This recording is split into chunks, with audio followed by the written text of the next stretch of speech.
Casual ಆಗಿ ಮಾತಾಡ್ಬೋದು. ಒಂದು ಫಿಲ್ಮ್ ಮಾಡ್ಬೇಕಂದ್ರೆ ದರ್ಶನ್ ಇರಬೇಕು, ಸುದೀಪ್ ಇರಬೇಕು, ದೊಡ್ಡ ದೊಡ್ಡ ಸ್ಟಾರ್ ಕಾಸ್ಟ್ ಇರಬೇಕು, ಅವಾಗ ಕ್ಲಿಕ್ ಆಗುತ್ತೆ. ಹೊಸಬ್ರು ಫಿಲ್ಮ್ ಯಾರು ನೋಡ್ತಾರೆ ಅನ್ನೋದಿರುತ್ತೆ. ಈಗ ನೀವು ಹೊಸಬ್ರನ್ನ ನಂಬಿಕೊಂಡು ಬಂಡವಾಳ ಹಾಕಿದ್ರೆ ಸರ್ ಹೇಗೆ ಅನಿಸ್ತದೆ? ಅಂದರೆ ಒಪ್ಕೋತೀನಿ, ಒಂದು ಸ್ಟಾರ್ ಇದ್ರೇ ಸಿನಿಮಾ ನೋಡ್ತಾರೆ ಅಂತ. ಹಂಗಂತಂದರೆ ಈ ಡಿ ಬಾಸ್ ಅವರು ಆಗಿರ್ಬೋದು, ಸುದೀಪ್ ಸರ್ ಆಗಿರ್ಬೋದು, ಸುಮಾರು ಎಲ್ಲರೂ ಫಸ್ಟ್ ಹೊಸದಾಗೆ ಬಂದಿರೋರಲ್ವ ಸರ್, ಅವ್ರು ಫಸ್ಟ್ ಅದು ಹಾನೆಸ್ಟಿ ಗಣಿತು. ಒಂದು ಇರೋದು ಇದ್ದಿದ್ದಂಗೆ ಹೇಳೋಂಥ ಪರ್ಸನ್ ಗುರುಬಂಡಿ ಸರ್ ಉತ್ತರ ಕರ್ನಾಟಕದವರು ನಿಮ್ಗೆ ಹೇಗೆ ಪರಿಚಯ ಇದೆ ಸರ್?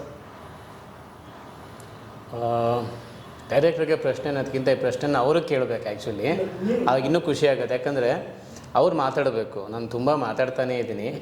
ಅವ್ರಿಗೆ ಒಂದು ವೇದಿಕೆನ ನಾವು ಕೊಟ್ಟಾಗ ಈಗ ಅದೇ ಪ್ರಶ್ನೆ, ಬ್ರದರ್ ಹೆಂಗೆ ನಾವು ಪರಿಚಯ ಆದ್ವಿ, ಅವರಿಂದನೇ ಶುರುವಾಗಲಿ. ಬಿಕಾಸ್ ನಾನು ತುಂಬ ಮಾತಾಡ್ಬಿಟ್ಟಿದ್ದೀನಿ. ಅವ್ರು ಮಾತಾಡಬೇಕು, ಬಿಕಾಸ್ ಮುಂದೆ ಬರಲ್ಲ ಅಂತಾರವರು. ಅವ್ರು ಮಾತಾಡಲಿ. ಬ್ರದರ್ ಅದೇ ಪ್ರಶ್ನೆಗೆ ನೀವು ದಯವಿಟ್ಟು ಉತ್ತರ ಕೊಡಿ. ಹೆಂಗೆ ಹೇಳ್ಬೇಕಂತಂದರೆ, ಈಗ ಒಂದು ಟ್ಯಾಲೆಂಟ್ ಇದ್ದಿದ್ದ ಕಡೆ ಆಟೋಮೆಟಿಕ್ಕಾಗಿ ಒಂದು ಆಕರ್ಷಣೆ ಅನ್ನೋದೊಂದು ಇದ್ದೇ ಇರುತ್ತೆ. ಸೊ ಅವ್ರು ಫಸ್ಟ್ ಮೀಟಲ್ಲೇ ಅವ್ರದ್ದು ಟ್ಯಾಲೆಂಟು, ಅವ್ರದ್ದು ಏನು ಅವ್ರ ಕ್ವಾಲಿಟಿ ಒನ್ ಡೇಯಲ್ಲಿ ಅಂತಲ್ಲ, ಒಂದು ಟೈಮಲ್ಲಿ ಫಸ್ಟ್ ಮೀಟ್ ಆದಾಗಲೇ ಗೊತ್ತಾಯಿತು. ಸೊ ಆ ಮೀಟೇ ಮುಂದಕ್ಕಿದಾಯಿತು. ಸೊ ಒನ್ ಡೇಲಿ ಸುಮಾರು ಜನಕ್ಕೆ ನಾವು ಮೀಟ್ ಆಗ್ತೀವಿ, ಒಂದು 100 ಜನಕ್ಕೂ ಮೀಟ್ ಆಗ್ತೀವಿ. ಬಟ್ ಆ 100 ಜನನೂ ನೆನಪಲ್ಲಿ ಇರ್ತಾರಲ್ಲೋ ಗೊತ್ತಿಲ್ಲ, ಒಬ್ಬರಾದರೂ ನೆನಪಲ್ಲಿ ಇರ್ತಾರಲ್ಲೋ ಗೊತ್ತಿರಲ್ಲ. ಬಟ್ ಅವತ್ತಿನ ದಿನ ಫಸ್ಟ್ ಡೇ ಅವ್ರಿಗೆ ಮೀಟ್ ಆದಾಗಲೇ ಅವತ್ತಿನ ದಿನವೇ ಇವ್ರ ಹತ್ರ ಟ್ಯಾಲೆಂಟ್ ಇದೆ, ಇವ್ರ ಹತ್ರ ಒಂದು ಸಿನಿಮಾ ಮಾಡ್ಬೋದು, ಹಾಗೆ ಇದು ಇದೆ, ಕೆಪಾಸಿಟಿ ಇದೆ, ಹಂಗೆ ಮಾಡ್ತಾರಂತೆ ಕಾನ್ಫಿಡೆಂಟ್ ಅವಾಗೂ ಇತ್ತು. ಸೊ ಇವಾಗೂ ಇದೆ, ಮಾಡಿದ್ದೀವಿ, ಅದೇ ಥರ ಚೆನ್ನಾಗಿ ಮಾಡಿದ್ದಾರೆ ಸರ್. ಈ ಪ್ರಶ್ನೆ ಏನಂತಂದ್ರೆ ಸರ್, ಈ ಉತ್ತರ ಕರ್ನಾಟಕ ಭಾಗದವರು ಒಂದಿಷ್ಟು ಫಿಲ್ಮ್ ಗೊತ್ತಿಲ್ಲ ಇಂಡಸ್ಟ್ರಿಗೆ ಬಂದಾಗ ಡ್ಯಾಮಾರ್ಸ್ ಕಳ್ಸೋರು ಜಾಸ್ತಿ ಜನ ಇದೆ. ಅದಕ್ಕಾಗಿ ಈ ಪ್ರಶ್ನೆ ಅದಕ್ಕೆ ನೀವು ಸರ್, ನೀವು ಅದೇ ಉತ್ತರ ಹೇಗೆ ಆನೆಸ್ಟ್ ಅನಿಸಿದ್ರ, ಹೆಂಗೆ ಅನಿಸ್ತದೆ, ಹೆಂಗೆ ನಂಬಿ ಇವ್ರನ್ನ ತೊಗೊಂಡ್ರೆ ಅಂತ ಡೈರೆಕ್ಷನ್ಗೆ? ಅಂದರೆ ನನಗೆ ಅದೇ ಅವ್ರು ಫಸ್ಟ್ ಅದು ಹಾನೆಸ್ಟಿ ಗಣಿತು. ಒಂದು ಇರೋದು ಇದ್ದಿದ್ದಂಗೆ ಹೇಳೋಂಥ ಪರ್ಸನ್ ಅವರು, ಓಪನ್ ಆಗಿ ಹೇಳ್ಬೇಕಂತ ಸುಮಾರು ಇಂಟರ್ವ್ಯೂಲು ಹೇಳಿದ್ದೀನಿ. ಬಟ್ ಅವರು ಟ್ಯಾಲೆಂಟೇ ಆ ಥರ ನೋಡಿದ ತಕ್ಷಣ ಫಸ್ಟಿಗೆ ಗೊತ್ತಾಯಿತು, ಟ್ಯಾಲೆಂಟೆಡ್ ಪರ್ಸನ್ ಅದಾರ, ಒಂದು ಹಾನೆಸ್ಟಿ ಅದಾರ, ಇರೋದು ಫ್ಯಾಕ್ಟು, ಹಿಂಗಿದೆ ಬ್ರದರ್, ಹಿಂಗಿದೆ, ಈ ಥರ ಮಾಡ್ಕೊಂಡು ಹೋದ್ರೆ ಹಿಂಗೆ ಆಗುತ್ತಾ, ಇದೇ ಥರ ಮುಂಚೆ ಏನು ಅಂದಿದ್ರು ಅದೇ ಥರನೇ ಇವಾಗ ಸಿನಿಮಾನು ಮಾಡಿ ತೋರಿಸಿದ್ದಾರೆ. ಸೊ ಅದೇ ಥರ ರಿಲೀಸಿಗೂ ಬಂದಿದ್ದೀವಿ. ನೀವು ಬೇರೆ ಬೇರೆ ಕಾರ್ಯಕ್ರಮಗಳಲ್ಲಿ ಬಿಸಿ ಇದ್ದಾರೆ. ಈಗ ಧೀರ ಸಾಮ್ರಾಟ ಅಂತ ಒಂದು ದೊಡ್ಡ ಬಜೆಟ್ ಸಿನಿಮಾ ಅನ್ನೋ ರೀತಿಯೇ ಕಾಣಿಸ್ಕೊಳ್ತಾ ಇದೆ. ಡೈರೆಕ್ಟರ್ ಕಥೆನ ಯಾವ ಟೈಮಲ್ಲಿ ನಿಮ್ಗೆ ಅಪ್ರೋಚ್ ಮಾಡೋದು ಸರ್? ಅವತ್ತು ಫಸ್ಟ್ ಡೇ ಬಂದಾಗಲೇ ಒಂದು ಫೋನಲ್ಲಿ ಮಾತಾಡಿದ್ವಿ, ಈ ಥರ ಒಂದು ಕತೆ ಇದೆ, ಮಾಡೋಣ ಹಿಂಗೆ ಅಂತಂದಾಗ, ಸರಿ ಸರ್ ಬನ್ನಿ ನೋಡೋಣ. ಹಂಗೆ ಸುಮಾರು ಜನ ಮಾಡ್ತಿದ್ರಲ್ಲ, ಏನೋ ಮಾಡ್ತಿದ್ದೆ. ಬಟ್ ಅವ್ರ ಹತ್ರ ಒಂದು ಟ್ಯಾಲೆಂಟ್ ಇರುತ್ತೆ. ನನ್ನ ಕಡೆದು ಒಂದು ಅಂದರೆ ಸುಮಾರು ಜನ ಮಾಡಿದಾಗ ನಾನು ಸುಮ್ಮನೆ ಕತೆ ಕೇಳ್ತೀನಿ, ಬನ್ನಿ ಹೋಗೋಣ ಕೇಳಿದ, ಅವ್ರು ಏನೋ ಒಂದು ಆಸೆ ಆಕಾಂಕ್ಷೆಗಳು ಇಟ್ಕೊಂಡು ಬಂದಿರ್ತಾರೆ, ಏನೋ ಓಕೆ ಅಂತಾರೇನೋ ಅಂತೇಳಿ, ಏನಾದ್ರು ಆಗಲಿ ಅನ್ನೋ ಥರ. ಸೊ ಹಂಗೆ ನಾನು ಆಲ್ಮೋಸ್ಟ್ ಯಾರಿಗೂ ಮೀಟು ಆಗೋಲ್ಲ, ಆ ಥರ ಕತೆನೂ ಕೇಳೋಕ್ಕೆ ಹೋಗೋಲ್ಲ. ಏನಕ್ಕಂದ್ರೆ ಸುಮ್ಮನೆ ಅವ್ರ ಮನಸ್ಸಲ್ಲಿರೋದೊಂದು ಆಸೆ ಎಲ್ಲ ಇದು ಆಗಬಾರ್ದು ಅನ್ನೋ ಕಾರಣಕ್ಕೆ. ಬಟ್ ಇವ್ರು ಫಸ್ಟ್ ಟೈಮ್ ನನಗೆ ಫೋನಲ್ಲಿ ಮಾತಾಡಿದಾಗ ಒಂದು ಪಾಸಿಟಿವ್ ಅನ್ನಿಸ್ತು. ಸೊ ಬನ್ನಿ ಬ್ರದರ್ ಮಾತಾಡೋಣ, ಏನಿದೆ ಮಾತಾಡೋಣ, ನೋಡೋಣ ಅಂತ. ಅವತ್ತಿನ ಬಂದು ಕತೆ ಹೇಳಿದಾಗಲೇ ಗೊತ್ತಾಯಿತು, ತುಂಬ ಚೆನ್ನಾಗಿದೆ, ಮಾಡೋಣ, ಇನ್ನೂ ಒಂಚೂರು ನೀಟಾಗಿ ಮಾಡೋಣ, ಮಾಡ್ಕೊಂಡು ಹೋಗೋಣ, ಚೆನ್ನಾಗಿ ಮಾಡೋಣ ಅಂತೇಳಿ ಇಬ್ಬರು ಕುಂತು ಡಿಸ್ಕಷನ್ ಫಸ್ಟ್ ಡೇನೇ ನಾನು ಓಕೆ ಕೊಟ್ಟೆ. ಸರ್ ಧೀರ ಸಾಮ್ರಾಟ ಕತೆ ಯಾವ ಟೈಮಲ್ಲಿ ಉಟ್ಕೊಂಡು ಸರ್? ಇದು 18ರಲ್ಲಿ ನಾನೊಂದು ಶಾರ್ಟ್ ಫಿಲಮ್ ಡೈರೆಕ್ಟ್ ಮಾಡ್ತೀನಿ. ಶಾರ್ಟ್ ಫಿಲಮ್ಗೆ ಒಂದು ಮೊದಲ ಪ್ರಯತ್ನದಲ್ಲೇ ಒಂದು ಬೆಸ್ಟ್ ಕ್ರಿಟಿಕ್ ಫಿಲಮ್ ಅವಾರ್ಡ್ ಅಂತ ಸಿಗುತ್ತೆ ನನಗೆ, ಪ್ರತಿಷ್ಠಿತ ವಾಹಿನಿ ಕಡೆಯಿಂದನೇ. ಅದು ಅಲ್ಲಿ ಹುಟ್ಕೊಂಡಿದ್ದೆಲ್ಲ. ಸೊ 18-19ರಲ್ಲಿ ಅದು ಬಂದಾಗ ಆವಾಗ ಒಂದು ಜವಾಬ್ದಾರಿ ಹೆಚ್ಚಾಯಿತು ನನಗೆ. ಸೊ ಶಾರ್ಟ್ ಫಿಲಮ್ಗೆ 0 ಬಡ್ಜೆಟಲ್ಲಿ ಮಾಡಿರೋದು. ಇನ್ಫ್ಯಾಕ್ಟ್ ಬಡ್ಜೆಟ್ ಅಂತ ವಿಚಾರ ಏನಕ್ಕೆ ನಮಗೆ ಕಾಂಪ್ಯಾಕ್ಟ್ ಎಷ್ಟು ಟೈಟಲ್ ಮಾಡೋಕ್ಕೆ ಸಾಧ್ಯ ಅನ್ನೋದು ನಾನು ಶಾರ್ಟ್ ಫಿಲಮಲ್ಲಿ ನಾನು 0 ಬಡ್ಜೆಟಲ್ಲಿ ಏನು ಮಾಡ್ಬೋದು ಅಂತ ಮಾಡಿದ್ದೀನಿ. ಸೊ ಅದಕ್ಕೆ ಒಂದು ಎಲ್ಲ ಗೌರವ ಸಿಕ್ಕಿದಾಗ, ಇಲ್ಲ ನಮ್ಮಲ್ಲಿ ಇದೆ, ನಾವು ಮಾಡಬೇಕು. ನನ್ನ ಒಂದು ಆತ್ಮೀಯರ ಬಳಗ ಏನಿದೆ, ಇಲ್ಲಿ ತನಕ ಒಂದು ಒಳ್ಳೆ ವೇದಿಕೆ ಸಿಕ್ಕು, ಈ ಥರ ಒಂದು ಅವಾರ್ಡ್ ಬಂದಿರೋದು ಅಷ್ಟು ಈಸಿ ವಿಚಾರ ಅಲ್ಲ. ಇಲ್ಲಿಗೆ ಬಿಡದೆ ನನ್ನಲ್ಲೂ ಅದೊಂದು ಕಾನ್ಫಿಡೆನ್ಸ್ ನನಗೆ ಬಿಲ್ಡ್ ಆಯಿತು. ಇವಾಗ ಇಲ್ಲಿ ಬಂದು ನಾನು ಇದನ್ನು ಬಿಟ್ಟರೆ, ಬಿಕಾಸ್ ಆ್ಯಂಕರ್ ಆಗಿ ವರ್ಕ್ ಮಾಡಿ ನಂತರ ಈಗ ಒಂದು ಶಾರ್ಟ್ ಫಿಲಮ್ನ ಡೈರೆಕ್ಟ್ ಮಾಡಿ ಅದಕ್ಕೊಂದು ಅವಾರ್ಡ್ ಸಿಗೋದು ಪ್ರೆಟಿ ಮಚ್ ಈಸಿ ಕೆಲಸ ಅಲ್ಲ. ಸೊ ಎಲ್ಲೋ ಒಂದು ಕಡೆ ಒಳ್ಳೆ ದಾರಿ ಓಪನ್ ಅಪ್ ಆಗ್ತಿದೆ ಅಂದಾಗಲೇ ಆ ಮೊಮೆಂಟಲ್ಲಿ ಸೀರಿಯಸ್ ಆಗಿ ತೊಗೊಂಡಿದ್ದು. 18 ಆ ಎಂಟೈರ್ ವರ್ಷ ಏನಾದರೂ ಒಂದು ಮಾಡಬೇಕು, ಒಂದು ಒಳ್ಳೆ ಕಥೆನ ಹುಡುಕಬೇಕು, ಏನಾದರೂ ಒಂದು ಮಾಡಬೇಕು ಅಂತ. ಬಟ್ ಏನಂದರೆ ಸಮಾಜಕ್ಕೆ ಮತ್ತು ಫ್ಯಾಮಿಲಿ ಕೂತು ನೋಡುವಂತಹದ್ದೇ ಒಂದು ಕತೆ ಮಾಡಬೇಕು ಅಂದರೆ, ಎಷ್ಟೋ ವಿಚಾರಗಳು ನಮ್ಮ ಕಣ್ಣು ಮುಂದೆ ನಡೀತಿರುತ್ತೆ. ಅದ್ರ ವಿರುದ್ಧವಾಗಿ ಪ್ರಾಬಬ್ಲಿ ನಮ್ಮ ಸಿಸ್ಟಮ್ ಹೇಗೆ ಅಂತಂದರೆ, ನಾವು ಧ್ವನಿನ ಎಷ್ಟೇ ವಾಯ್ಸ್ ರೈಸ್ ಮಾಡಿ ಏನೇ ಮಾಡಿದ್ರು ಸಮ್ಟೈಮ್ಸ್ ನಮಗೆ ಆ ಜರ್ನಿಲಿ ನಮ್ಗೆ ಅಡ್ಜಸ್ಟ್ ಆಗೋಗಿದೆ ನಾವು ಟ್ರಾವೆಲ್ ಮಾಡೋದಕ್ಕೆ. ಸೊ ಎಲ್ಲೋ ಒಂದು ಕಡೆ ನಮ್ಗೆ ಅದು ಯಾವುದನ್ನು ಹೇಳ್ಕೊಳಕ್ಕೆ ಆಗಲ್ವೋ ಅಥವಾ ಸೂಕ್ತ ವೇದಿಕೆ ಸಿಕ್ಕಿಲ್ವೋ, ಕತೆ ರೂಪದಲ್ಲಿ ಅದನ್ನು ನಾವು ಯಾಕೆ ಸಮಾಜದ ಒಂದು ಕೆಡಕುಗಳನ್ನು ಏನಕ್ಕೆ ನಾವು ಇದನ್ನು ಎಮೋಷ್ನಲಾಗಿ ಒಂದು ಕತೆನ ನಾವು ಯಾಕೆ ಬಿಲ್ಡ್ ಮಾಡಬಾರ್ದು ಅಂಥೇಳಿ ಕಟ್ಕೊಂಡಂತಹ ಕತೆ ಇದು. ಸೊ ಆಲ್ಮೋಸ್ಟ್ 18ರಲ್ಲಿ ಅವಾಗಿಂದ ಒಂದು ಟ್ರಾವೆಲ್ ಮಾಡಿ ಒಂದು ಕತೆನ ನೀಟಾಗಿ ಅದನ್ನು ಡಿಸೈನ್ ಮಾಡ್ಕೊಂಡು ಮಾಡೋಕ್ಕೆ ಸ್ಟಾರ್ಟ್ ಮಾಡಿದ್ದು.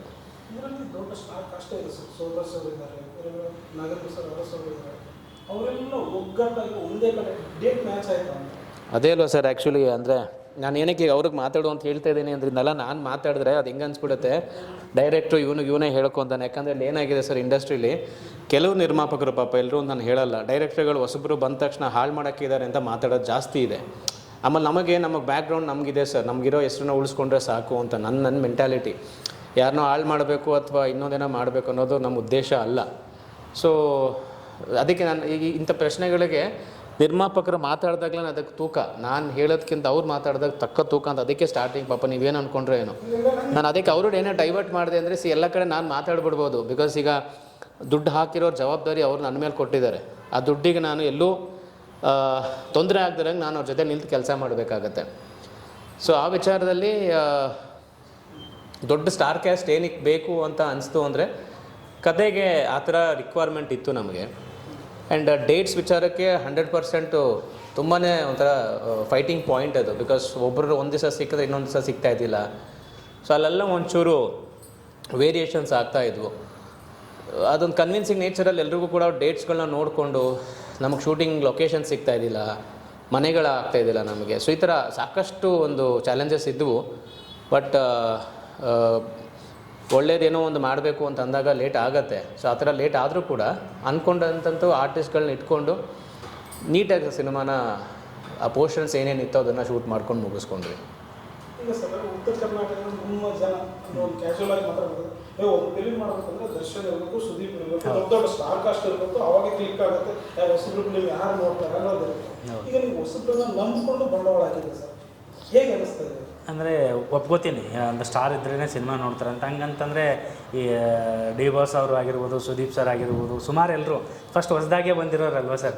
ಸೊ ನಾನು ಎಲ್ಲ ಸ್ಟಾರ್ ಅದೆಲ್ಲ ಓಕೆ ಒಪ್ಕೋತೀನಿ, ಅಲ್ಲಿ ಸ್ಟಾರ್ ನೋಡೇ ಜನ ಬರ್ತಾರೆ. ಬಟ್ ನಾನು ತಿಳಿದಿರೋದು, ನಾನು ತಿಳ್ಕೊಂಡಿರೋ ಇಂಡಸ್ಟ್ರಿ, ನಾನು ತಿಳಿದಿರೋ ನಾಲೆಜ್ಗೆ ಅಂತಂದರೆ ಕಂಟೆಂಟೇ ಒಂದು ಹೀರೋ ಅಂತ ನನಗೆ ಅನ್ಸುತ್ತೆ ಸರ್. ಏನಕ್ಕಂದರೆ ಕಂಟೆಂಟ್ನ ನಂಬಿ ಬಂದು ಕಂಟೆಂಟ್ನ ನಂಬ್ಕೊಂಡು ಬಂದು ಸಿನಿಮಾ ಮಾಡಿದವರು ಎಲ್ಲರೂ ಈ ಸ್ಟಾರ್ ಲೆವೆಲಲ್ಲಿ ಇದ್ದಾರೆ.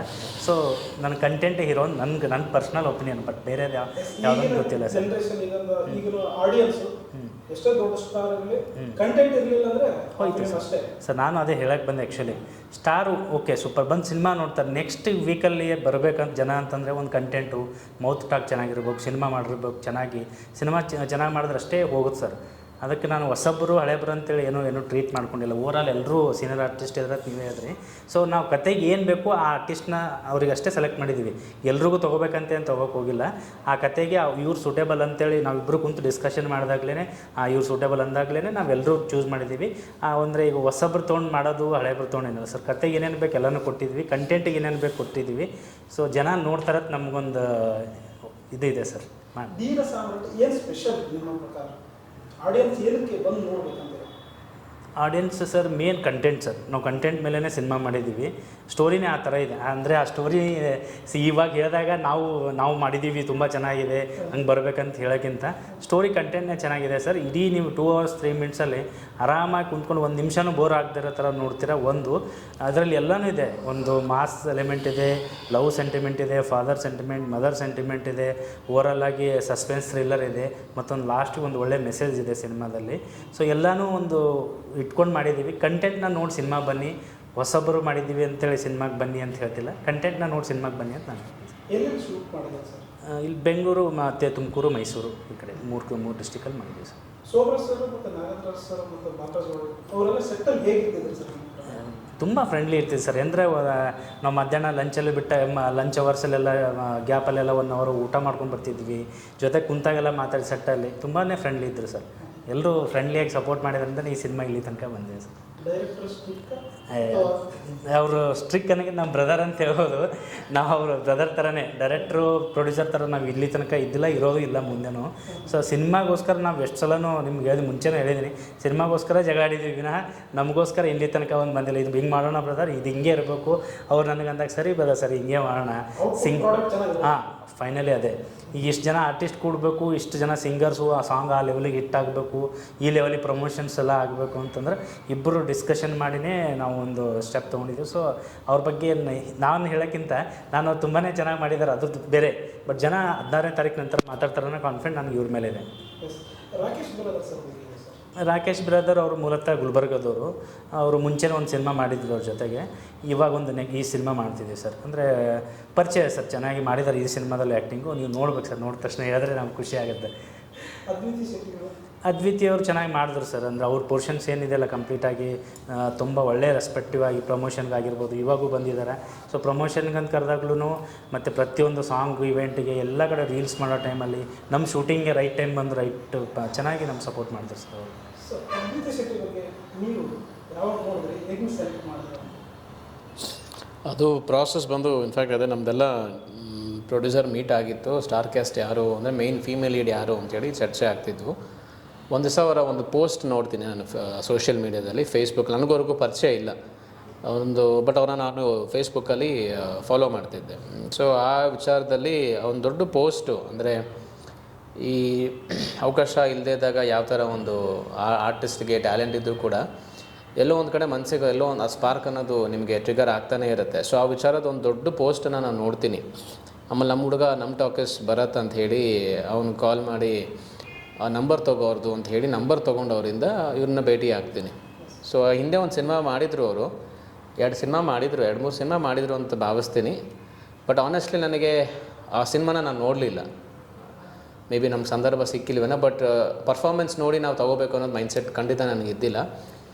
ಆ ಪಲ್ಸ್ ಇದೆಯಲ್ಲ, ಆ ಬರವಣಿಗೆಯಲ್ಲಿ ಆ ಪಲ್ಸ್ ಇತ್ತು ನೋಡಿ, ಪ್ರತಿಯೊಂದು ವಾಕ್ಯದಲ್ಲೂ ಆ ವ್ಯಾಕರಣ ಹೇಗಿತ್ತೋ ಅದು ನನಗೆ ಆ್ಯಕ್ಚುಲಿ ಅಟ್ರ್ಯಾಕ್ಟ್ ಮಾಡಿದ್ದು. ಅವ್ರ ಆನ್ ಸ್ಕ್ರೀನ್ ಪರ್ಫಾರ್ಮೆನ್ಸ್ ಏನಂತ ನನಗೆ ಏನೂ ನನ್ನ ಐಡಿಯಾ ಇದ್ದಿಲ್ಲ. ಆ ವಿಚಾರ ಇಟ್ಕೊಂಡೋಗಿ ಅವ್ರನ್ನ ಭೇಟಿ ಮಾಡಿದಾಗ ಹಿಂಗಿದೆ ಒಂದು ಕತೆ, ಹಿಂಗೆ ಒಂದು ಸಿನಿಮಾ, ಒಂದು ಟೀಮ್ ಹಿಂಗೆ ಮಾಡ್ತಾಯಿದ್ದೀವಿ ಅಂತ ಹೇಳಿ ನಮ್ಮ ಸಿನಿಮಾದ ಒಂದು ಫಸ್ಟ್ ಸಾಂಗನ್ನು ಆ್ಯಕ್ಚುಲಿ ನಮ್ಮ ಆತ್ಮೀಯರು ಗೆಳೆಯರು ಗೆಳೆಯ ಚೇತನ್ ಅವರು ಆ್ಯಕ್ಚುಲಿ ಹಾಡು ಬರೆದಿದ್ದಾರೆ. ಅದರೊಂದು ರಫ್ ಟ್ರ್ಯಾಕ್ ಇತ್ತು ನನ್ನ ಹತ್ರ, ಅದನ್ನು ಕೇಳಿಸ್ದೆ. ಕತೆ ನಿಮಗೆ ದೊಡ್ಡ ಮಟ್ಟದ ಒಂದು ಪರ್ಫಾರ್ಮೆನ್ಸ್ ಓರಿಯೆಂಟೆಡ್ ಅವಕಾಶ ಇಲ್ಲದೆ ಹೋದರೂ ಕೂಡ ಬಟ್ ಅದ್ಭುತವಾಗಿ ನಿಮ್ಮನ್ನು ಜನ ಮನಸ್ಸಲ್ಲಿ ಉಳ್ಕೊಳ್ಳೋ ಥರ ಒಂದು ಪಾತ್ರ ಇದು ಮಾಡಿ ಅಂತ ಅಂದಾಗ ಸಾಂಗ್ ಕೇಳಿದ್ರೆ ತುಂಬ ಖುಷಿಯಾಗಿ ಮತ್ತು ಅಪ್ರೋಚ್ನ ಇಷ್ಟಪಟ್ಟು ನಾನು ಮಾಡ್ತೀನಿ. ಯಾಕಂದರೆ ಅವ್ರಿಗೂ ಅವಾಗ ಅವರೇ ಸಾಕಷ್ಟು ಕಡೆ ಹೇಳ್ಕೊಂಬಂದಿದ್ದಾರೆ, ಧೀರ ಸಾಂಬಟ್ ತುಂಬ ಸ್ಪೆಷಲ್ ಅವ್ರಿಗೆ. ಯಾಕಂದರೆ ಇಂಡಸ್ಟ್ರಿನ ಕ್ವಿಟ್ ಮಾಡೋ ಟೈಮಲ್ಲಿ ನನಗೆ ಬಂದಂತಹ ಒಂದು ಲಕ್ಕಿ ಚಾರ್ಮ್ ಈ ಸಬ್ಜೆಕ್ಟ್ ನನಗೆ ಅಂತ. ಸೊ ಅದನ್ನು ಅವರು ತುಂಬ ಗೌರವದಿಂದ ಸ್ವೀಕರಿಸಿ ಇವತ್ತಿನವರೆಗೂ ಅವತ್ತೇನು ಹುಡುಗಿನ ನಾನು ಭೇಟಿಯಾಗಿದ್ನೋ ಇವತ್ತಿನವರೆಗೂ ನಮ್ಮ ಸಿನಿಮಾ ಆದಮೇಲೆ ಸಾಕಷ್ಟು ಸಿನಿಮಾಗಳಲ್ಲಿ ನಟನೆ ಮಾಡುವಂಥ ಅವಕಾಶ ಸಿಕ್ತು. ಬ್ಯುಸಿ ಇದ್ದಾರೆ, ದೇವ್ರ ದಯೆಯಿಂದ ಬ್ಯುಸಿಯಾಗಿ ಇರಬೇಕು. ಸೊ ನಮಗೆ ಅದೇ ಒಂದು ಗೆಲುವು. ಬಿಕಾಸ್ ನಾವು ಕರ್ಕೊಂಬಂದಾಗ ನಮ್ಮ ಒಂದು ಟೀಮ್ ಅಂತ ನಾವು ಮಾಡಿದಾಗ ಎಲ್ಲೋ ಅವ್ರಿಗೆ ಬೇಕಾದಂಥ ಒಂದು ಎಕ್ಸ್ಪೋಜರ್ ಸಿಕ್ಕಿಲ್ಲ ಅಂತಂದಾಗ ಈ ಸಿನಿಮಾಲಿ ವರ್ಕ್ ಮಾಡಿದ್ನಾ ಅನ್ನೋ ಥರನೂ ಅವ್ರು ಗಿಲ್ಟ್ ಇರೋ ಥರ ಆಗಬಾರ್ದು. ಬಟ್ ತುಂಬ ಪ್ರೌಡ್ ನಮಗೇನೆಂದರೆ ಅಂಥ ಒಬ್ಬ ನಟಿ ಇನ್ಫ್ಯಾಕ್ಟ್ ಇವತ್ತು ಸಾಕಷ್ಟು ಕಡೆ ಆ ಒಂದು ಗ್ರ್ಯಾಟಿಟ್ಯೂಡ್ ಇಟ್ಕೊಂಡು ಈ ಸಿನಿಮಾ ಬಗ್ಗೆ, ಅಂದರೆ ಮುಖ್ಯವಾಗಿ ನಮ್ಮ ಸಿನಿಮಾ ಬಗ್ಗೆ ಎಲ್ಲ ಕಡೆ ಹೇಳ್ಕೊಂಬರ್ತಾರಲ್ಲ, I think that is what she is sir. ಅಷ್ಟೇ. ಇವರು ಇದಕ್ಕಿಂತ ಮುಂಚೆ ಬಹಳಷ್ಟು ಪ್ರಶಸ್ತಿಗಳನ್ನು ತಗೊಂಡಿದ್ದಾರೆ ನಟನೆ. ನಿಮ್ಮ ಫಿಲಿಮಲ್ಲಿ ಆ ಥರ ನಟನೆಗೆ ಸ್ಪೆಷಲೈಸೇಷನ್ ಇದೆ ಅಂತ? ಯಾರು? ಅದ್ವಿತಿಯವರಿಗೆ ಆ್ಯಕ್ಚುಲಿ ಒಂದು ಅದ್ಭುತವಾದಂತಹ ಒಂದು ಸೀನ್ ಆ್ಯಕ್ಚುಲಿ ಸಿನಿಮಾದಲ್ಲಿ ಇತ್ತು. ಒಂದು ಬಂದು ಈ ತಂದೆ ಮಗನ ಒಂದು ಬಾಂಧವ್ಯದ ಕುರಿತಾಗಿ ಒಂದು ಕಂಟೆಂಟ್ ಅದು ಆ್ಯಕ್ಚುಲಿ ತುಂಬಾ ಚೆನ್ನಾಗಿತ್ತು. ಆ್ಯಂಡ್ ಅವ್ರಿಗೆ ಮುಖ್ಯವಾಗಿ ಆ ಒಂದು ನರೇಷನ್ ಕೊಟ್ಟಿದ್ದೆ ನಾನು. ಈ ಥರ ನಿಮ್ಮ ಪಾತ್ರದಲ್ಲಿ ಸ್ಕೋರಿಂಗ್ ಪಾಯಿಂಟ್ಸ್ ಅಂತ, ಆರ್ಟಿಸ್ಟ್ ಆದವನಿಗೆ ಸ್ಕೋರಿಂಗ್ ಪಾಯಿಂಟ್ಸ್ ಅಂತ ಇರುತ್ತೆ, ಅಂದರೆ ಸೀನ್ಗಳಿರುತ್ತೆ. ನೀವು ಇಡೀ ಸಿನಿಮಾ ನೀವು 2 ಅವರ್ ಇದ್ದರೂ ಸಹ ಸುಮ್ಮನೆ ಒಂದು ಫ್ರೇಮಲ್ಲಿ ನಿಮ್ಮನ್ನಿಟ್ಟು ಒಂದು ಸಣ್ಣ ಪುಟ್ಟ ಡೈಲಾಗ್ ಕೊಟ್ಟು ಕಳಿಸೋ ಥರನೇ ಕೆಲವೊಂದು ನಿಮಗೆ ಆ ಪಾತ್ರನ ನೀವು ಡಿಸೈನ್ ಮಾಡೋಕ್ಕಾಗುತ್ತೆ. ಬಟ್ ಇವ್ರಿಗೆ ಹಾಗಿದ್ದಿಲ್ಲ. ನಾನು ಹೇಳಿದೆ ನಿಮಗೊಂದು 2-3 ಮೇಜರ್ ಸ್ಕೋರಿಂಗ್ ಪಾಯಿಂಟ್ಸ್ ಇರುತ್ತೆ ಸಿನಿಮಾದಲ್ಲಿ. ಆ ಸೀನ್ನ ನೀವು ಬೇರೆ ಥರ ನಿಮ್ಗೆ ತಗೊಂಡು ಹೋಗೋತ್ತೇನೋ ಒಂದು ಭರವಸೆನ ನಾನು ಕೊಟ್ಟಿದ್ದೆ.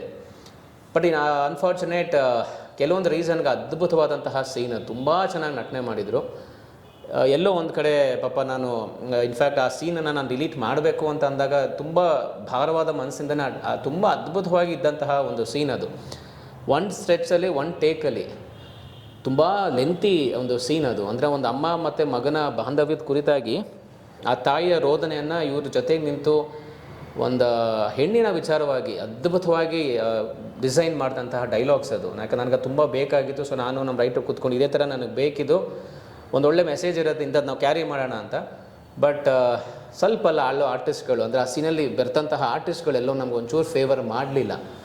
ಸೊ ಇವ್ರನ್ನ ನಾನು ಡಮ್ಮಿ ಮಾಡೋಕ್ಕೆ ಸಾಧ್ಯ ಇಲ್ಲ, ಯಾಕಂದರೆ ತುಂಬ ಹೆವಿ ಪರ್ಫಾರ್ಮೆನ್ಸ್ ಮಾಡಿದರು. ಬಟ್ ಸಪೋರ್ಟಿಂಗ್ ಆರ್ಟಿಸ್ಟ್ ಅಂತ ಬರ್ತಾರಲ್ವ, ಪಾಪ ಎಲ್ಲೋ ಮೇ ಬಿ ಅವ್ರಿಗೆ ಗೊತ್ತಾಗ್ದೇನೋ ಅವರ ಕಡೆಯಿಂದ ಅದು ಬ್ಯಾಕ್ಡ್ರಾಪಲ್ಲಿ ನಮ್ಗೆ ಅದು ಪೂರಕವಾಗಿ ನಮಗೆ ಸಾಥ್ ಕೊಡದೇ ಇದ್ದಿದ್ದ ಕಾರಣಕ್ಕೆ ಅದನ್ನು ಡಿಲೀಟ್ ಮಾಡಬೇಕಾಗಿ ಬಂತು. ನಾವು ಆ ಸೀನನ್ನು ಇಟ್ಟಿದ್ರೆ ಇವ್ರಿಗೆ ಇನ್ನೂ ಬೇರೆ ಲೆವೆಲ್ಗೆ ಅದು ಆ್ಯಕ್ಚುಲಿ ಇವ್ರನ್ನೆಲ್ಲ ಬೇರೆ ಲೆವೆಲ್ಗೆ ತೊಗೊಂಡು ಹೋಗಿರೋದು. But with very heavy heart ನಾವು ಅದನ್ನು ತೆಗಿಬೇಕಾಗಿ ಬಂತು. ಇನ್ಫ್ಯಾಕ್ಟ್ ಅದೇನಾದರೂ ಇದ್ದಿದ್ರಂತೂ ನೀವು ಅವಾರ್ಡ್ಸ್ ಎಲ್ಲ ಅಂತ ಹೇಳ್ತಿದ್ರಲ್ಲ, ಬಹುಶಃ ನಮ್ಮ ಸಿನಿಮಾದ ಆ ಒಂದು ಮೇ ಬಿ ಆ ಸೀಕ್ವೆನ್ಸ್ಗಾದರೂ ಜನಕ್ಕೆ ಮನಸ್ಸಲ್ಲಿ ಉಳ್ಕೊಂಡ್ಬಿಡೋರು ದೊಡ್ಡ ಮಟ್ಟಕ್ಕೆ. ಪಾಪ ಒಂದು ದೊಡ್ಡ ಸೀನ್. ಇನ್ಫ್ಯಾಕ್ಟ್ ನಾನು ಅದನ್ನು ಆ್ಯಸ್ ಎ ಡೈರೆಕ್ಟರ್ ನನಗೆ ಅದೆಷ್ಟು ಬಿಕಾಸ್ ಅದನ್ನು ಕನ್ಸು ಕಟ್ಟಿದ್ದೆ ಆ ಸೀನ್ ಬೇಕು ನನಗೆ ಅಂತ. ಅದು ಯಾವುದೋ ಆಮೇಲೆ ಸುಮ್ಮನೆ ಏನೋ ನೀವು ಬೇಕಾಬಿಟ್ಟಿಯಾಗಿ ಮಾಡಿದರೆ ಅದು ಹೋಗ್ಲಿ ಬಿಡಿ. ಎಷ್ಟೋ ನಾವು ಡಿಲೀಟ್ ಮಾಡ್ತೀವಿ, ರೀಪ್ಲೇಸ್ ಆಗುತ್ತೆ, ಅದು ಬೇರೆ. ಅಮ್ಮ ಅನ್ನೋ ವಿಚಾರನೇ ಯೂನಿವರ್ಸಲ್ ಸಬ್ಜೆಕ್ಟ್ ಅದು. ಸೊ ಅದನ್ನು ನಾವು ತೆಗಿಬೇಕು ಅಂತ ಅಂದಾಗ ತುಂಬ ಭಾರವಾದ ಮನಸ್ಸು. ಪಾಪ ಅವ್ರಿಗೆ ಹೇಳಿದಾಗಲೂ ಕೂಡ ನಿಜವಾಗ್ಲೂ ಕೆಲವು ವಿಚಾರ ನಾನು ಅವ್ರನ್ನ ಅಪ್ರಿಷಿಯೇಟ್ ಮಾಡ್ತೀನಿ. ಯಾಕಂದರೆ ಒಬ್ಬ ನಟಿ, ಲೀಡಿಂಗ್ ಆ್ಯಕ್ಟ್ರೆಸ್ ಅವ್ರು ಆ್ಯಕ್ಚುಲಿ ಯಾರೋ ನೆನ್ನೆ ಮೊನ್ನೆ ಬಂದಂಥದ್ದಲ್ಲ. ಲೀಡಿಂಗ್ ಆ್ಯಕ್ಟ್ರೆಸ್ಗೆ ಸ್ಕೋರಿಂಗ್ ಪಾಯಿಂಟ್ಸಿನ ನಾನು ಸಿನಿಮಾದಲ್ಲಿ ಕೊಟ್ಟಿರ್ತೀನಿ. ಇವತ್ತಿನವರೆಗೂ ಆ ಹುಡುಗಿ ನನ್ನನ್ನು ಒಂದು ಮಾತು ನೀವು ನನಗೆ ಯಾಕೆ ಹೇಳಿಲ್ಲ ಅಂತ ಪ್ರಶ್ನೆ ಮಾಡಿಲ್ಲ. ಇನ್ನು ಆ ಹುಡುಗಿಯ ಒಂದು ಮನಸ್ಥಿತಿ, ಒಂದು ಟೀಮಿಗೆ ಹೆಂಗೆ ರೆಸ್ಪೆಕ್ಟ್ ಮಾಡಬೇಕು, ಡೈರೆಕ್ಟ್ರಿಗೆ ಏನು ರೆಸ್ಪೆಕ್ಟ್ ಕೊಡಬೇಕು, ಪ್ರೊಡ್ಯೂಸರ್ ಆದವನಿಗೆ ಏನು ರೆಸ್ಪೆಕ್ಟ್ ಕೊಡಬೇಕು ಅನ್ನೋದು ಕಲ್ತಿದೆ. ಸೊ ಅದು ತುಂಬಾ ಅಂದರೆ ಕಲಾವಿದರಿಗೆ ಅದು ಬೇಕು. ಒಬ್ಬ ನಿರ್ದೇಶಕ ಏನೋ ಮಾಡ್ತಾನೆ ಅಂತಂದರೆ ಅದು ಅವ್ನ ಕಾಲ್ ಅದು ಅಲ್ವಾ. ಸೊ ನನಗೂ ನೋವಿತ್ತು, ಬಟ್ ಅವ್ರಿಗೆ ಹೇಳೂ ಇಲ್ಲ ನಾನು. ಪಾಪ ಡಬ್ಬಿಂಗು ಕೂಡ ಡಬ್ಬಿಂಗಿಗೆ ಅದನ್ನು ಮಾಡಿಸ್ಬಿಟ್ಟೆ. ಬಟ್ ಆದಮೇಲೆ ನಮಗದು ಫೇವರ್ ಮಾಡಲಿಲ್ಲ. ಸೊ ನಾವೆಲ್ಲ ಚರ್ಚೆ ಮಾಡಿ ಯಾಕೋ ಅದು ನಾವು ಏನಾದರೂ ನಾವು ಮುಂದಿಟ್ಟು ನಾವು ಮಾಡಿದ್ರೆ ಬ್ಯಾಕ್ಗ್ರೌಂಡ್ ಆರ್ಟಿಸ್ಟ್ಗಳು ಸಪೋರ್ಟ್ ಮಾಡಿದಿರೋ ಕಾರಣಕ್ಕೆ ಬೇಡ, ಏಟ್ ಬೀಳುತ್ತೆ, ಇವ್ರ ಪಾತ್ರಕ್ಕೆ ಏಟ್ ಬೀಳುತ್ತೆ ಅಂಥೇಳಿ ಆಮೇಲೆ ನಾವು ಡಿಲೀಟ್ ಆದಮೇಲೆ ಅವ್ರಿಗೆ ಹೇಳಿದೆ. ಪಾಪ ಒಂದು ಸ್ವಲ್ಪನೂ ಮನಸ್ಸಿಗೆ ನೋವು ಮಾಡ್ಕೊಳ್ದೆ. ಇಲ್ಲ, ಇಟ್ಸ್ ಓಕೆ, ನೀವೇನೋ ಮಾಡಿರ್ತೀರ ಅಂದರೆ ನಿಮ್ಮ ಕಾಲ್ ಅದು. ಸೊ ಅದು ದೊಡ್ಡ ಒಂದು ಮನಸ್ಥಿತಿ ಅವ್ರದ್ದು. ಅದನ್ನು ಏನೋ ಅಪ್ರಿಷಿಯೇಟ್ ಮಾಡಬೇಕು. ರಾಕೇಶ್ ಬಿರಾದಾರ್ ಅವರಿಗೆ ಟೈಟಲ್ ಚೇಂಜ್ ಆಗ್ಬೋದು ಧೀರ ಸಾಮ್ರಾಟದ ನಂತರ. ಧೀರ ಸಾಮ್ರಾಟ ರಾಕೇಶ್ ಬಿರಾದಾರ್ ಅಂತ ಆಗುತ್ತೆ 100% ಸರ್. ಸಿನಿಮಾದಲ್ಲಿ ಎಲ್ಲರೂ ಧೀರ ಸಾಮ್ರಾಟ್ರೆ. ಅಂದರೆ ನಮ್ಮ ಬರೀ ರಾಕೇಶ್ ಅಂತ ಖಂಡಿತ ಹೇಳೋದಕ್ಕಿಂತ ಇವರು ಧೀರ ಸಾಮ್ರಾಟ್ರೆ, ನಾನು ಧೀರ ಸಾಮ್ರಾಟನೇ, ನಮ್ಮ ಇಡೀ ಟೆಕ್ನಿಷಿಯನ್ಸ್ ಧೀರ ಸಾಮ್ರಾಟ್ರು, ನಮ್ಮ ಡೈರೆಕ್ಷನ್ ಟೀಮಲ್ಲಿ ವರ್ಕ್ ಮಾಡಿದಂಥ ಹುಡುಗರು ಧೀರ ಸಾಮ್ರಾಟ್ರು. ನೀವು ನಮ್ಮ ತೆರೆಯಿಂದ ನಿಂತ್ಕೊಂಡು ನಮ್ಮ ಇಂಟರ್ವ್ಯೂ ಮಾಡ್ತಾಯಿದ್ರೆ ನೀವು ಧೀರ ಸಾಮ್ರಾಟ್ರೆ. ಯಾಕಂದರೆ ಒಂದು ಸಿನಿಮಾ ಅಂತ ಬಂದಾಗ ಒಬ್ಬರು ಯಾರೋ ಅಂತ ನಾವು ಅದನ್ನು ಡಿವೇಟ್ ಮಾಡೋದಕ್ಕಿಂತ ಇಡೀ ಸಿನಿಮಾ ಅದು. ಬಿಕಾಸ್ ಇನ್ಫ್ಯಾಕ್ಟ್ ಅದು ಅವ್ರಿಗೆ ನಾನು ಹೇಳಬಾರ್ದು, ಅದು ಅವ್ರಿಗೆ ಗೊತ್ತಾಗುತ್ತೆ. ಸಿನಿಮಾ ಈಗ ನೋಡಿದಾಗ ಈ ಹಿಂದೆ ಮಾಡಿದಂತಹ ಸಿನಿಮಾ ಇವರ ಒಂದು ಕಾಂಬೋಲೆ ಮಾಡಿದ್ರು, ಸಪ್ಲಿಮೆಂಟ್ರಿ ಅಂತ, ಅಜಗಜಾಂತರ ವ್ಯತ್ಯಾಸ. ಸೊ ರಾಕೇಶ್ ಅನ್ನೋ ಒಂದು ಪಾತ್ರಕ್ಕೆ, ಆ ಹೆಸರಿಗೆ ಅಜಗಜಾಂತರ ವ್ಯತ್ಯಾಸ ಇದೆ. ಸೊ ಖಂಡಿತ ಮನಸ್ಸಲ್ಲಿ ಉಳ್ಕೊಳ್ಳುವಂಥದ್ದೇ ಅವರು. ಆ ಹೆಸರಿಗೋದು ಸೂಕ್ತರವರು, ಅದನ್ನು ಎಷ್ಟು ಮಟ್ಟದಲ್ಲಿ ಅವ್ರು ನಿಭಾಯಿಸ್ತಾರೆ, ಉಳಿಸ್ಕೊಂತಾರೆ ಅನ್ನೋದು ಅವರಿಗೆ ಬಿಟ್ಟದ್ದು. ಫೆಬ್ರವರಿ 14 ಏನಕ್ಕೆ ಚೂಸ್ ಮಾಡಿದ್ರು? ಅವತ್ತು ದೊಡ್ಡ ಸ್ಟಾರ್ ನಮ್ಮ ಬರ್ತಡೇ, ಆ ಡೇಟೇ ಏನಕ್ಕೆ ಚೂಸ್ ಮಾಡಿದ್ರು? ನಮ್ಗೆ ಅದೊಂದು ಚೂರು ಪರ್ಫೆಕ್ಟ್ ಡೇಟ್ ಅನ್ನಿಸ್ತು ಸರ್. ಅಂದರೆ ನಮ್ಗೆ ಎದುರುಗಡೆ ಬರ್ತಕ್ಕಂಥ ಸಿನಿಮಾಗಳು ನೋಡಿಕೊಂಡು ಆ ಡೇಟ್ ಪರ್ಫೆಕ್ಟ್ ಅನ್ನಿಸ್ಕೊಂಡು ನಾವು ಚೂಸ್ ಮಾಡಿದ್ವಿ ಸರ್. ಅಂದರೆ ಇವಾಗ ನಾವು ಸಿನಿಮಾ 4 ವರ್ಷ ನಾವು ಕಷ್ಟಪಟ್ಟು ಮಾಡಿರ್ತೀವಿ. ಈ 4 ವರ್ಷ ಕಷ್ಟಪಟ್ಟು ಮಾಡಿರೋ ಸಿನಿಮಾಗೆ ನಾವು ಯಾವ ರೀತಿ ರಿಲೀಸ್ ಬರಬೇಕಂದ್ರೆ ನಾವು 108 ಎಲ್ಲ ನೋಡ್ಕೊಂಡು ಹಿಂದೆ ಮುಂದೆ ನೋಡಿಕೊಂಡು ಯಾವ ಡೇಟ್ ಚೆನ್ನಾಗಿದೆ ಅಂತ ನೋಡಿಕೊಂಡು ಆಗ ಫೆಬ್ರವರಿ 16 ಒಳ್ಳೆ ದಿನ ಅನ್ನಿಸ್ತು. ಸೊ ಅದಕ್ಕೆ ಚೂಸ್ ಮಾಡಿದ್ವಿ ಸರ್. ಅವತ್ತು ದರ್ಶನ್ ಸರ್ ಅವರ ಬರ್ತಡೇನೂ ಇದೆ, ಏನು ಹೇಳಕ್ಕೆ ಇಷ್ಟಪಡ್ತೀರಾ? ಒಳ್ಳೆ ದಿನವೇ ರಿಲೀಸ್ ಮಾಡ್ತಿದ್ವಿ ಅಂತ ಹೇಳ್ಬೋದು ಸರ್. ಏನಂತಂದರೆ ಅವತ್ತು ಅವರು ಇಡೀ ಎಲ್ರಿಗೂ ಗೊತ್ತೇ ಇದೆ, ಕನ್ನಡ ಇಂಡಸ್ಟ್ರಿಯಲ್ಲಿ ನಂಬರ್ 1 ಸ್ಟಾರು. ಸೊ ಅವರು ಅವತ್ತಿನ ದಿನವೇ ನಮಗೆ ರಿಲೀಸ್ ಮಾಡೋಂಥ ಒಂದು ಭಾಗ್ಯ ಸಿಕ್ಕಿದೆ ಅಂದರೆ ಒಂದು ಖುಷಿ ವಿಷಯನೇ ಸರ್. ನಿಮ್ಮ ಯಾವುದೇ ಒಂದು ಪ್ರೋಗ್ರಾಮ್ ಇದೆ, ಸೆಲೆಬ್ರಿಟಿಗಳನ್ನು ಕರೆಸ್ತಾರೆ, ಅದರಲ್ಲೂ ಪ್ರಜ್ವಲ್ ದೇವರಾಜ್ ಅವ್ರನ್ನ ಸ್ಪೆಷಲ್ ಆಗಿ ಕರೆಸ್ತಾರೆ. ಹೌದು, ಅವರ ನಿಮ್ಮ ನಂಟು ಹೇಗಿದೆ ಸರ್? ಚೆನ್ನಾಗಿದೆ ಸರ್. ಆ್ಯಸ್ ಎ ಬ್ರದರ್ ಥರ ಅವರು ನಮ್ಮದು ಎಲ್ಲ ಅವರಾಗಿರ್ಬೋದು. ತುಂಬ ಅಂದರೆ ಸಾಂಗು ರಿಲೀಸ್ ಮಾಡಿಕೊಟ್ರು, ಮತ್ತು ಟ್ರೈಲರ್ಗೂ ಬಂದರು. ಹಾಗೆ ನಮ್ಮ ಧ್ರುವ ಸರ್ಜಾ ಅವರು ಮುಹೂರ್ತಕ್ಕೂ ಬಂದರು, ಮತ್ತು ಸಾಂಗ್ ಇವೆಂಟಿಗೂ ಬಂದರು ಸರ್. ಅವರಿಬ್ಬರು ನಮಗೆಲ್ಲ ತುಂಬಾ ಸಪೋರ್ಟಿವ್ ಆಗಿ ಸಿನಿಮಾಗೆ ನಿಂತಿದ್ದಾರೆ. ಅವ್ರು ಒಂಥರ ನಮ್ಮ ಬ್ಯಾಕ್ ಬೋನ್ ಇದ್ದಂಗೆ ಸರ್ ಸಿನಿಮಾಗೆ. ಸೆಲೆಬ್ರಿಟಿಗಳು ಟಚ್ ಇರೋದ್ರಿಂದ ನಿಮಗೆ ಫಸ್ಟ್ ಅಥವಾ ಪ್ರೀಮಿಯರ್ ಶೋ ಸೆಲೆಬ್ರಿಟಿಗಳು ಬರೋದು ಮಾಡ್ತಿದ್ದೀವಿ ಸರ್. ಪ್ರೀಮಿಯರ್ ಶೋ ಮಾಡ್ತಿದ್ವಿ. ಡೈಲಿ ಒಬ್ರೊಬ್ಬರಿಗೆ ಸಿನಿಮಾ ತೋರಿಸೋ ಥರ, ಸೆಲೆಬ್ರಿಟೀಸ್ಗೆ ಸಿನಿಮಾ ತೋರಿಸೋ ಥರ ಅದೊಂಚೂರು ಪ್ಲ್ಯಾನ್ ಮಾಡ್ತೀವಿ. ಒಂದು ಅದೇ ಧೀರ ಸಾಮ್ರಾಟ್ ಯಾರು ಅಂತೇಳಿ ಗೊತ್ತಾಗಬೇಕಂತ ಒಂದು ಸಿನಿಮಾ ನೋಡಿದ ಮೇಲೆ ಅದೊಂದು ಸ್ಪೆಷಲ್ ಶೋ ಮಾಡ್ತಿದ್ದೀವಿ ಅವ್ರಿಗೋಸ್ಕರನೇ. ಸೊ ಸಿನಿಮಾ ನೋಡಿದ್ಮೇಲೆ 16ನೇ ತಾರೀಕು ಆದಮೇಲೆ ಒಂಥರ ಡೈಲಿ ಒಂದೊಂದು ಬೇರೆ ಥರ ಸ್ಪೆಷಲ್ ಇವೆಂಟ್ಸ್ ಥರ ಮಾಡೋ ಪ್ಲ್ಯಾನ್ ಮಾಡಿದ್ದೀವಿ ಸರ್. ಸರ್, ಯಾವ ಜಾನರ್ನ ಕಥೆ ಇದು? ನಿಮಗೆ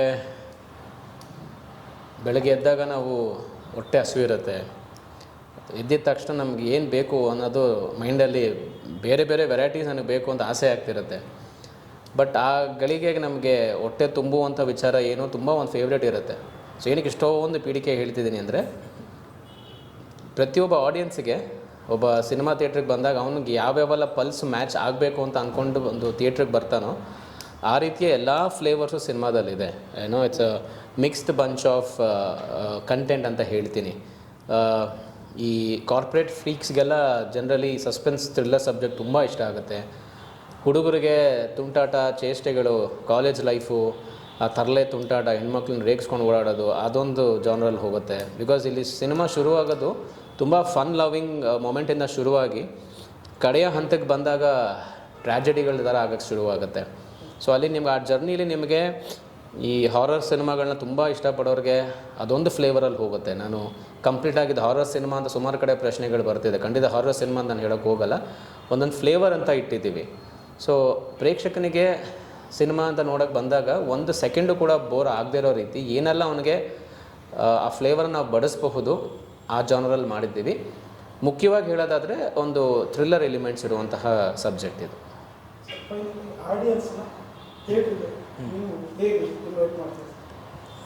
ತುಂಬ ಇಷ್ಟಪಟ್ಟು ಸಿನಿಮಾ ಮಾಡಿದ್ವಿ, ಒಳ್ಳೆ ಕಂಟೆಂಟ್ ಇರ್ತಕ್ಕಂಥ ಸಿನಿಮಾ ಮಾಡಿದ್ವಿ. ಸೊ ಫೆಬ್ರವರಿ 16ಕ್ಕೆ ರಿಲೀಸ್ ಆಗ್ತಿದೆ. ತಾವೆಲ್ಲರೂ ಬಂದು ನೋಡಿದ್ರೆ ನೆಕ್ಸ್ಟ್ ಒಂದು ನಂಗೆ ಸಿನಿಮಾ ಮಾಡೋಕ್ಕಾಗಿರ್ಬೋದು, ಅಂದ ಒಳ್ಳೆ ಕಲಾವಿದರಿಗೆ ಅವಕಾಶ ಕೊಡೋಕ್ಕಾಗಿರ್ಬೋದು, ಒಳ್ಳೆ ಸಿನಿಮಾ ಮಾಡೋಕ್ಕಾಗಿರ್ಬೋದು, ನೀವೊಂದು ಅವಕಾಶ ಮಾಡಿಕೊಡ್ಬೇಕು. ಆ ಅವಕಾಶ ಮಾಡಿಕೊಡ್ಬೇಕಾಗಿತ್ತು ಅಂದರೆ ಫೆಬ್ರವರಿ 16ಕ್ಕೆ ಸಿನಿಮಾ ರಿಲೀಸ್ ಆಗ್ತಿದೆ. ಒಂದು ಒಳ್ಳೆ ಕಂಟೆಂಟ್ ಸಿನಿಮಾ ಅಂದರೆ ನೀವು ನೋಡಿದಾಗ 100% ನಿಮಗೆ ಸ್ಯಾಟಿಸ್ಫೈ ಆಗುತ್ತೆ. ನೀವು 2 hours ಟೈಮ್ ಏನು ವೇಸ್ಟ್ ಅಂತೂ ಸತ್ರು ಆಗಂಗಿಲ್ಲ. ಸೊ 16ಕ್ಕೆ ಬಂದು ಸಿನಿಮಾ ನೋಡಿ ಸಪೋರ್ಟ್ ಮಾಡಿ ಅಂತೇಳಿ ತಮಗೆಲ್ರಿಗೂ ಕೇಳ್ಕೊತೀನಿ. ಈ ಒಂದು ಗಳಿಗೆಯಲ್ಲಿ ಒಂದಷ್ಟು ವ್ಯಕ್ತಿಗಳನ್ನು ಮೆಲುಕಾಕಬೇಕು, ಅವರು ನೆನೆಸ್ಕೋಬೇಕು. ಮೊದಲಿಗೆ ರೋರಿಂಗ್ ಸ್ಟಾರ್ ಶ್ರೀ ಮುರಳಿಯವರು ನಮ್ಮ ಚಿತ್ರಕ್ಕೆ ಹಿಂಗಿದೆ ಸರ್, ಹಿಂಗೆ ಮಾಡಬೇಕು ಅಂತ ಕೂಡಲೇ ಫಸ್ಟ್ ಲುಕ್ ಲಾಂಚ್ ಮಾಡಿದ್ರು. ಎಲ್ಲೋ ಒಂದು ಕಡೆ ಮೀಡಿಯಲ್ಲಿ ನಾನು ವರ್ಕ್ ಮಾಡಿದ್ದು ಅದೊಂದು ನನ್ನ ಸೌಭಾಗ್ಯ ಅನಿಸುತ್ತೆ ಆ್ಯಂಡ್ ನನ್ನ ಒಂದು ಗಿಫ್ಟ್ ಅನಿಸುತ್ತೆ. ಅದು ಇವರೆಲ್ಲ ಒಂದು ಪ್ರೀತಿ ಸಂಪಾದನೆ ಮಾಡಿರೋದು. ಸೊ ಶ್ರೀ ಮುರಳಿ ಸರ್ಗೆ ಥ್ಯಾಂಕ್ಫುಲ್ ಆಗಿರ್ತೀನಿ. ಆ್ಯಂಡ್ ಗೆಳೆಯ ಚೇತನ್ ಕುಮಾರ್ ಅವ್ರಿಗೆ ನಿಜವಲ್ಲೂ ಥ್ಯಾಂಕ್ಫುಲ್. ಏನಕ್ಕೆ ಅಂದರೆ ಕೆಲಸ ಅಂತ ಬಂದಾಗ ಒಂದು ಕೆಲಸ ಮಾಡಿಕೊಟ್ಟು ಮುಗೀತು ನನ್ನ ಜವಾಬ್ದಾರಿ ಅಂತ ಜನರಲ್ಲಾಗಿ ಎಲ್ಲೂ ನಾವು ನೋಡುವಂಥ ವಿಚಾರ. ಆದರೆ ಅವರಿಗೆ ಒಂದು ಫಸ್ಟ್ ಸಿನಿಮಾ ಮಾಡ್ತಿದ್ಯಾ, ನೀನು ಗೆಲುವು ಆಗಲೇಬೇಕು ಅಂತ ಆ್ಯಸ್ ಎ ಟೆಕ್ನಿಷಿಯನ್ ನನ್ನ ಜೊತೆಗೆ ನಿಂತಿದ್ದಾರೆ ಅಂತಂದರೆ I think that is something, ಅದು ಬೇರೆ ಲೆವೆಲ್ಲು. ಈ ಸಿನಿಮಾ ನಿಂಗೆ ಇಟ್ಟು ಆಗಲೇಬೇಕು, ಒಂದು ಸಾಂಗ್ ಏನಾದರೂ ನಿಂಗೆ ಇಟ್ಟು ಆಗಲೇಬೇಕು ಅಂತೇಳಿ ಅದ್ಭುತವಾಗಿ ಅವರ ಒಂದು ಬತ್ತಳಿಕೆಯಲ್ಲಿದ್ದಂತಹ ಒಂದು ಒಳ್ಳೆಯ ಒಂದು ರಚನೆ, ಅದು ಸಾಹಿತ್ಯ. ಅದು ನಮಗಾಗಿ ಅದೊಂದು ದೊಡ್ಡ ಸ್ಟಾರ್ಗೆ ಆ್ಯಕ್ಚುಲಿ ಅವ್ರು ಕೊಡ್ಬೋದಾಗಿತ್ತು ಆ ಒಂದು ಸಾಹಿತ್ಯನ. ಬಟ್ ನಮಗಾಗಿ ಅದನ್ನು ಮಾಡಿಕೊಟ್ಟಿದ್ದಾರೆ ಅಂತಂದರೆ ದಟ್ ಶೋಸ್ ವಾಟ್ ಈಸ್ ಅಂತ. ಸೊ ನಮಗೆ ಗೆಲುವಾಗಬೇಕು ಅನ್ನೋದು. ಸೊ ಅವ್ರನ್ನ ನಿಜವಾಗ್ಲೂ ತುಂಬ ನೆನೆಸ್ಕೋಬೇಕು ನಾನು, ಯಾಕಂದ್ರೆ ಸೂಪರ್ ಡೂಪರ್ ಹಿಟ್ ಆಯಿತು ಹಾಡು. ಆ್ಯಂಡ್ ಗೆಳೆಯನ ಬಗ್ಗೆ ಐ ಥಿಂಕ್ ಆ್ಯಕ್ಷನ್ ಪ್ರಿನ್ಸ್ ನಿಮ್ಮ ಬಗ್ಗೆ ನಾನು ಹೇಳೋದಕ್ಕೆ ಐ ಥಿಂಕ್ ತುಂಬ ಮಾತಾಡಿದ್ದೀನಿ ಗೆಳೆಯ. ಯಾಕಂದರೆ ನಮ್ಮಿಬ್ಬರು ಒಡನಾಟ ಏನು ಅಂತ ಐ ಥಿಂಕ್ ಭಗವಂತನ ಗೊತ್ತು. As a family we know each other. ಯಾರೇ ಒಬ್ಬ ಹೊಸಬನಿಗೆ ಜನರಲಿ ಇಂಡಸ್ಟ್ರಿಯಲ್ಲಿ ಸಾಥ್ ಕೊಡುವಂಥ ಕಲಾವಿದರು ಕಮ್ಮಿ. ಆದರೆ ಎಲ್ಲೋ ಒಂದು ಕಡೆ ನಿಮ್ಮ ದೊಡ್ಡತನ ನಮ್ಮ ಚಿತ್ರಕ್ಕೆ ದೊಡ್ಡ ಶಕ್ತಿಯಾಗಿ ನೀವು ನಿಂತ್ಕೊಂಡಿದ್ದೀರಾ. ಮುಹೂರ್ತಕ್ಕೆ ಬಂದಾಗಲೂ ಕೂಡ ನೀವು ಆ ಡೇಟ್ ಹೇಳಿದೆ ಬಂದ್ರಿ, ಮಾಡಿಕೊಟ್ರಿ. ಆ್ಯಂಡ್ ಸಿನಿಮಾದ ಫಸ್ಟ್ ಹಾಡನ್ನು ನೀವೇ ಲಾಂಚ್ ಮಾಡಬೇಕು ಅಂತಂದೆ. ಆಮೇಲೆ ಅವ್ರ ವಿಚಾರ ಇನ್ನೊಂದು ಏನಂದರೆ ಸರ್, ಇನ್ ಪಾಯಿಂಟ್ನೆಲ್ಲ ಕೆಲವೊಂದು ನಾವು ಮರ್ತು ಬಿಡ್ತೀವಿ. ನಮ್ಮ ಚಿತ್ರದ ಸಾಂಗ್ ಲಾಂಚ್ಗೆ ಆ್ಯಕ್ಚುಲಿ ಅವ್ರನ್ನ ನಾನು ಹೇಳಿದಾಗ ತುಂಬ ಬ್ಯುಸಿ ಇದ್ದರು, ತುಂಬ ಅಂದರೆ ತುಂಬ ಬ್ಯುಸಿ ಇದ್ದರು. ಆ್ಯಂಡ್ 2 ಸಿನಿಮಾ ಶೂಟ್ ನಡೀತಾ ಇದೆ ದೊಡ್ಡೊಟ್ಟಿಗೆ. ನಾನು ಅವ್ರಿಗೆ ಹೇಳಿದೆ, ಒಂದು ಕೆಲಸ ಮಾಡಿ ಗೆಳೆಯ, ನಾನು ಕ್ಯಾರವನ್ಗೆ ಬಂದುಬಿಡ್ತೀನಿ ಅಥವಾ ಸೆಟ್ಟಿಗೆ ಬರ್ತೀನಿ, ನಾನು ಮಾಡಿಕೊಟ್ಬಿಡಿ ನನಗೆ. ಯಾಕಂದರೆ ಪಾಪ ನಿಮ್ಮ ಸ್ಕೆಡ್ಯೂಲು ನಿಮಗೆ ಡಿಸ್ಟರ್ಬ್ ಮಾಡೋಕ್ಕೆ ನನಗೊಂಥರ ಅನಿಸ್ತಿದೆ, ಮಾಡಿಕೊಟ್ಬಿಡಿ ಅಂತಂದೆ. ಆ ವ್ಯಕ್ತಿ ದೊಡ್ಡತನ ನೋಡಿ ಸರ್, ನೆನೆಸ್ಕೋಬೇಕು. ಯಾಕಂದರೆ ಸುಮ್ಮನೆ ಕಲಾವಿದರಂದಾಗ ಸಪೋರ್ಟು ಪ್ರಮೋಷನ್ಗೆ ಅಷ್ಟೇ ಸೀಮಿತವಾಗಿ ಬಳಸ್ಕೊಂಡ್ರೆ ಅದು ಮುಟ್ಟಾಳ್ತಾನ ಅದು. ಯಾಕಂದರೆ ಅವರು ಇರೋಂತಹ ಮನಸ್ಥಿತಿನ ನಾವು 4 ಜನಕ್ಕೆ ಹೇಳ್ಕೊಂಡಿಲ್ಲ ಅಂತಂದರೆ ಎಲ್ಲೋ ನಾವುಗಳು ಅವ್ರ ಹತ್ರ ಇರೋದಕ್ಕೂ ಅಂದ ಆತ್ಮೀಯರಾಗಿ ಉದ್ದದ್ದು ನಾನು ವೇಸ್ಟ್ ಆಗಿಬಿಡ್ತೀನಿ. ಅವ್ರ ಬಾಯಲ್ಲಿ ಬಂದಿದ್ದ ಮಾತು, ಗೆಳೆಯ ನೀನು ಇಲ್ಲಿ ಕರೆಸಿ ನಾನು ಮಾಡೋದು ದೊಡ್ಡ ವಿಷಯ ಅಲ್ಲ, 2 ನಿಮಿಷದ ಕೆಲಸ. ಆದರೆ ನಿನ್ಗಂತಲೇ ನಿನ್ನ ಇಂಡಸ್ಟ್ರೀಲಿ ನಿನಗೊಂದು ಜನನ ಪ್ರೀತಿ ಸಂಪಾದನೆ ಮಾಡಿದೆಯಾ. ಸೊ ನಿನ್ನ ಬಳಗಕ್ಕೆ ನಾನೊಬ್ಬ ನಿನ್ನ ಸ್ನೇಹಿತನಾಗಿ ನಾನು ಇಲ್ಲೆಲ್ಲೋ ಒಂದು ಕಡೆ ಕರೆಸಿ ನನಗೆ ಮಾಡಿದ್ರೆ ನಿನಗದೇನು ಪ್ಲಸ್ ಆಗುತ್ತೆ ಯೋಚನೆ ಮಾಡುವು. ಯಾವ ಕಲಾವಿದ್ರಿಗೆ ಇರೋಕ್ಕೆ ಸಾಧ್ಯವೇ ಇಲ್ಲ ಸರ್. ನಾವು ಇಂಡಸ್ಟ್ರಿ ಒಡನಾಟ ಇದೆ, ನಮಗೆ ಆರ್ಟಿಸ್ಟ್ಗಳು ಸಾಕಷ್ಟು ಪರಿಚಯ ಇದ್ದಾರೆ. ಆ ವ್ಯಕ್ತಿಗೆ ಏನಕ್ಕೆ ಅಂದರೆ ನೋಡಿ ಯಾವ ಮನಸ್ಥಿತಿ, ನನಗೆ ಒಳ್ಳೇದಾಗಲಿ ನಮ್ಮ ಟೀಮಿಗೆ ಒಳ್ಳೇದಾಗಲಿ ಅಂತ ನಾನೇ ಡೇಟ್ ಕೊಡ್ತೀನಿ, ವೆಯ್ಟ್ ಮಾಡು ನಾನು ಬರ್ತೀನಿ ಅಂಥೇಳಿ ಅದೊಂದು ದೊಡ್ಡ ಆ ಡೇಟ್ ಪ್ರಕಾರ ನಾವು ಕಾದು ಬಂದು ಸಾಥ್ ಕೊಟ್ಟರು ಸರ್. ಸುರಿಸಿ ಅವ್ರ ಮನಸ್ಥಿತಿ ಏನೋ ಒಂದು ಕಡೆ ಕರೆಸಿ ಮಾಡಿ ಮುಗ್ದೋಗಿರ್ತಿತ್ತು. So that is what and that is ಏನೋ ಆ ಥರ ಎತ್ತರಕ್ಕೆ ಅವ್ರು ಬೆಳೀತಾ ಇದ್ದಾರೆ. ಸೊ ಗೆಳೆಯ ಆ ವಿಷಯಕ್ಕೆ ಯಾವತ್ತಿಗೂ ಮನಸ್ಸಲ್ಲಿ ನಂಗೆ ಅದು ಒಂಥರ ಲಾಕ್ ಆಗೋಗಿದೆ ಆ ಮಾತುಗಳು ನೀವು ಹೇಳಿದ್ದು. Thank you so much. ಆ ಬಾರಿ ನಿಮಗೆ ನಾನು ದೊಡ್ಡ ಮಟ್ಟದ ಆಭಾರಿಯಾಗಿರ್ತೀನಿ. And thank you so much ನಿಮ್ಮ ಪ್ರೀತಿಗೆ. ಆ್ಯಂಡ್ ನವೀನ್ ಕೃಷ್ಣ ಸರ್ಗೆ ಇನ್ಫ್ಯಾಕ್ಟ್ ನಾವು ಥ್ಯಾಂಕ್ಸ್ ಹೇಳಲೇಬೇಕು. ಬಿಕಾಸ್ ಅವ್ರದ್ದು ಒಂದು ಪಾಯಿಂಟ್ ಮೆನ್ಷನ್ ಮಾಡಬೇಕು. ಚಿತ್ರದ ಒಂದು ಟ್ರೇಲರ್ಗೆ ಒಂದು ಧ್ವನಿ ಬೇಕಾಗಿತ್ತು, ನರೇಷನ್ ಬೇಕಾಗಿತ್ತು. ಸೊ ಯಾರು ಅಂತ ಯೋಚನೆ ಮಾಡಿದಾಗ ಸರ್ ನೆನಪಾಗಿ ಅವ್ರನ್ನ ಕಾಂಟ್ಯಾಕ್ಟ್ ಜಸ್ಟ್ ಸರ್ ಎಲ್ಲ ಈಗ ಏನಾಗೋಗೋದು ಸಮ್ಟೈಮ್ಸ್ ಆರ್ಟಿಸ್ಟ್ಗಳು ಬ್ಯುಸಿ ಇರ್ತಾರೆ, ಪ್ರಾಬಬ್ಲಿ ಎಲ್ಲೋ ಒಂದು ಕಡೆ ರೆಸ್ಪಾನ್ಸ್ ಮಾಡ್ತಿರೋಂಥ ಸಹಜ. ಆದರೆ ಮೆಸೇಜ್ ಆಗಿದ್ದ ಕೂಡಲೇ ಒಂದು 1 ಅವರಲ್ಲಿ ಶೂಟಲ್ಲಿದ್ದರು, ರಿಪ್ಲೈ ಮಾಡಿ ಅದು ದೇವರು ಅಯ್ಯಪ್ಪ ಸ್ವಾಮಿ ಮಾಲೆ ಹಾಕಿದ್ರು ಕೂಡ ನೈಟ್ ಶೂಟಿಂಗ್ ಮುಗಿಸ್ಕೊಂಡು 10-11 ಗಂಟೆಗೆ ಸ್ಟುಡಿಯೋಗೆ ಬಂದು ಅದ್ಭುತವಾಗಿ 2-3 ಟೇಕ್ ಇದು ಸಾಕು ಇದು ಓಕೆನಾ ಅಂಥೇಳಿ. ಯಾಕಂದರೆ ಒಬ್ಬ ನಿರ್ದೇಶಕನಿಗೆ ಮಾತ್ರ ಅವರು ನಿರ್ದೇಶಕನ ಕನಸು ಅವ್ರಿಗೆ ಮಾತ್ರ ಅರ್ಥ ಆಗುತ್ತೆ. ಸೊ ಅಷ್ಟು ಅದ್ಭುತವಾಗಿ ಅವ್ರು ನಮಗೆ ಪಾಪ ಸಾಥ್ ಕೊಟ್ಟು ಅವ್ರನ್ನೂ ಕೂಡ ನೆನೆಸ್ತೀನಿ ನಾನು ಈ ಒಂದು ಗಳಿಗೆಯಲ್ಲಿ. ಆ್ಯಂಡ್ ಡೈನಾಮಿಕ್ ಪ್ರಿನ್ಸ್ ಅವ್ರನ್ನೂ ಕೂಡ ನೆನೆಸ್ಬೇಕು. ಇವ್ರ ಮೇಲೆ ಪ್ರೀತಿಗೆ ಬಂದು ಮಾಡಿಕೊಟ್ಟಿದ್ದಾರೆ. ಸೊ ಅವ್ರನ್ನೂ ಕೂಡ ನೆನೆಸ್ಕೊಳ್ತಾ ನಮ್ಮ ಚಿತ್ರ ಇದೇ 16ಕ್ಕೆ ರಿಲೀಸ್ ಆಗ್ತಿದೆ. ಇಷ್ಟಪಟ್ಟು ಸಿನಿಮಾ ಮಾಡಿದ್ದೀವಿ. ಕಷ್ಟ ಅನ್ನೋದು ಪದ ಬಳಸೋದು ನನಗೆ ಇಷ್ಟ ಇಲ್ಲ. ಎಲ್ಲರೂ ಕಷ್ಟಪಡ್ತಾರೆ ಹೇಳ್ಬೋದು. I think Sai Prakash sir ಅನಿಸುತ್ತೆ. ಆ್ಯಕ್ಚುಲಿ ಸಾಯಿ ಪ್ರಕಾಶ್ ಸರ್ ಅಲ್ಲ, ಓಂ ಸಾಯಿ ಪ್ರಕಾಶ್ ಸರ ಅಲ್ಲ, ಒಂದು ಯಾವುದೋ ಇಂಟರ್ವ್ಯೂಲಿ ತುಂಬ ಚೆನ್ನಾಗಿ ಮಾತಾಡಿದ್ರು. ನಿಮ್ಗೆ ಯಾರಿಗೆ ಕಷ್ಟಪಟ್ಟು ಮಾಡು ಅಂತ ಹೇಳಿದ್ರು, ನಾವು ಹೇಳಿದ್ವೇನ್ರಿ ಒಂದು ಅದ್ಭುತವಾಗಿ ಮಾತಾಡಿದ್ರು. ಅದು ಪಾಯಿಂಟ್. ಅದು ಹೌದು, ನಮ್ಮ ಕಷ್ಟಗಳ ಕರ್ಮ ನಮಗದು. ನಾವು ಕಷ್ಟಪಟ್ಟಿದ್ದೀವಿ ಅಂತ ಆಡಿಯನ್ಸ್ ಬಂತ ಹೇಳ್ಕೊಂಡ್ರೆ ಫೂಲ್ಗಳು ನಾವು. ಅದು ಅದ್ಭುತವಾಗಿ ಹೇಳಿದಂತಹ ಮಾತದು. ಇಷ್ಟಪಟ್ಟು ಮಾಡಿದ್ದೀವಿ. ಸಿನಿಮಾ ಅಂದರೆ ಇಷ್ಟ. ದೇವರು ಅಲ್ಲೆಲ್ಲ ಒಲವು ಕೊಟ್ಟರೆ ದುಡ್ಡು ಮತ್ತೊಂದು ಮತ್ತು ಮಗದೊಂದು ಸಿಗುತ್ತೆ. ಸೊ ಇಷ್ಟಪಟ್ಟು ಪ್ರೀತಿಯಿಂದ ಮಾಡಿರುವಂತಹ ಸಬ್ಜೆಕ್ಟ್ ಧೀರ ಸಾಮ್ರಾಟ್. ದಯವಿಟ್ಟು ನಿರ್ಮಾಪಕರು ಸಿನಿಮಾ ಹೆಚ್ಚಾಗಿ ಮಾಡಬೇಕು ಅಂತಂದರೆ ನಿರ್ದೇಶಕರು ಕನಸಿಗೆ ಕತೆಗೆ ಅದ್ಭುತವಾಗಿ ರೆಸ್ಪಾನ್ಸ್ಗಳು ಬರಬೇಕು ಅಂತ ನೀವು ಪ್ರೇಕ್ಷಕ ಪ್ರಭುಗಳು ನಮಗೆ ಸಾಥ್ ಕೊಡಬೇಕು. ಮತ್ತಷ್ಟು ನಿರ್ಮಾಪಕರನ್ನು ಹೂತಾಕಬೇಕು ಅಂತ ಅಂದ್ಕೊಂಡಿರೋ ಮನಸ್ಥಿತಿಯಿಂದ ದಯವಿಟ್ಟು ಹೊರಗೆ ಬನ್ನಿ, ಉದ್ಧಾರ ಮಾಡಬೇಕು. ಆ್ಯಕ್ಚುಲಿ ಎಲ್ಲ ನಿರ್ದೇಶಕರು ಬರೀ ಅವ್ರನ್ನ ಹಾಳು ಮಾಡಬೇಕನ್ನೋ ಮನಸ್ಥಿತಿ ಇರೋದಿಲ್ಲ. ನಮ್ಮಂಥವ್ರು ಇಲ್ಲೋ ಅಲ್ಲೂ ಆ್ಯಕ್ಚುಲಿ ಇನ್ನೂ ಬದುಕಿದ್ದಾರೆ ಪಾಪ, ಅಂಥವ್ರಿಗೆ ಅವಕಾಶ ಮಾಡಿಕೊಡಿ. ಒಳ್ಳೆಯ ಸಿನಿಮಾ ಮಾಡಿದ್ದೀವಿ, ಇಡೀ ಫ್ಯಾಮಿಲಿ ಕೂತು ನೋಡ್ಬೋದು. ಸೊ ನಿರ್ಮಾಪಕರನ್ನು ಬೆಳೆಸಿ ನಿರ್ದೇಶಕರನ್ನು ಉಳಿಸಿ ಚಿತ್ರತಂಡಕ್ಕೆ ಸಪೋರ್ಟ್ ಮಾಡಿ ಅಂತ ಮನಸ್ಪೂರ್ವಕವಾಗಿ ಕೇಳ್ಕೊತಾ ಇದ್ದೀನಿ. Thank you so much. ತೆರೆ ಇಲ್ಲದೆ ಇರುವಂತಹ ಧೀರ ಸಾಮ್ರಾಟ್ ನಿಮಗೂ ಕೂಡ ಥ್ಯಾಂಕ್ ಯು ಸೊ ಮಚ್.